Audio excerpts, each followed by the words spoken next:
উত্তৰ গুৱাহাটীত এজাক অপেচৰীৰ অপ্সৰা নৃত্য যেন মৰ্তলোক নহয় ত্ৰিসন্ধ্যা পৰৰ দেৱলোকত পৰিণত হৈছে উত্তৰ গুৱাহাটী। প্ৰচণ্ড শীতৰ মাজতে আউনীআটী সত্ৰীয়া ঐতিহ্য ভৱনৰ বাকৰি জীপাল হ'ল সত্ৰীয়া নৃত্যৰে। আপোনালোকৰ চেনেলৰ মাধ্যমেৰে মই ইংৰাজী নৱবৰ্ষৰ লগতে আগন্তুক ভোগালী বিহুৰ সমগ্ৰ অসমবাসীৰ লগতে বিশ্ববাসীৰলৈকে মই শুভেচ্ছা জ্ঞাপন কৰিছোঁ। আমাৰ এই উত্তৰ গুৱাহাটীৰ আউনীআটী সত্ৰৰ সত্ৰৰ উদ্যোগত মানে যিখন আমাৰ সত্ৰীয়া বিদ্যালয় গঢ় লৈ উঠিছে, উদ্দেশ্য এটাই যাতে আমাৰ উত্তৰ গুৱাহাটীৰ ছাত্ৰ ছাত্ৰীসকলে আধ্যাত্মিকতাৰ দিশেৰে আগবাঢ়ি যাব পাৰে।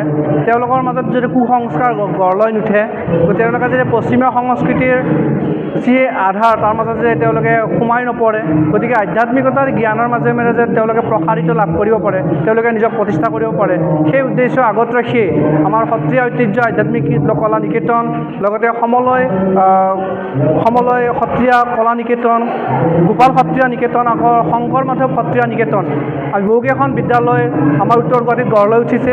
এই প্ৰতিখন বিদ্যালয়ৰ অভিভাৱিকা লগতে গুৰু আমাৰ শ্ৰদ্ধাৰ লক্ষ্মীকান্ত কাকতিদেৱ, লগতে অতুল ভূঞাদেৱৰ ছাত্ৰ ছাত্ৰীসকলে এই সত্ৰীয়া যি সংগীত সত্ৰীয়া নৃত্য এই জ্ঞান লাভ কৰি আছে, আৰু ছাত্ৰ ছাত্ৰীসকল আমাৰ শিশুসকল আধ্যাত্মিকতাৰ দিশেৰে আগবাঢ়ি গৈছে। গতিকে আমি এই সত্ৰীয়া সংস্কৃতিৰ প্ৰসাৰৰ কাৰণে আৰু প্ৰচাৰৰ কাৰণে প্ৰতি বছৰে আমি এই সত্ৰীয়া স্কুল বিদ্যালয়ৰ প্ৰতিষ্ঠা দিৱস পালন কৰি আহিছোঁ, আৰু এইবেলেও আমি 2018 বৰ্ষতে স্থাপিত হোৱা এই বিদ্যালয়খনৰ আজি প্ৰতিষ্ঠা দিৱস আয়োজন কৰিছোঁ। আচলতে আমাৰ প্ৰতিষ্ঠা হৈছিলে অক্টোবৰ মাহত, কিন্তু আমাৰ কিছু বিসংগতি বা অসুবিধাৰ কাৰণে আমি তাক সংগতি ৰাখি আমি জানুৱাৰী মাহত পাতিব লগা হৈছে।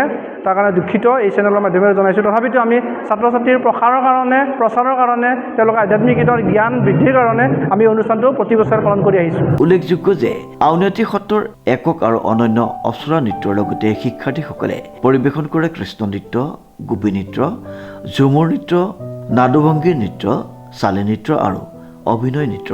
সত্ৰীয়া আধ্যাত্মিক কলা নিকেতনৰ গুৰু লক্ষ্মী কাকতিৰ উদ্যোগত পৰিৱেশন কৰা হয় এটাৰ পিছত আনটো আকৰ্ষণীয় নৃত্যানুষ্ঠান।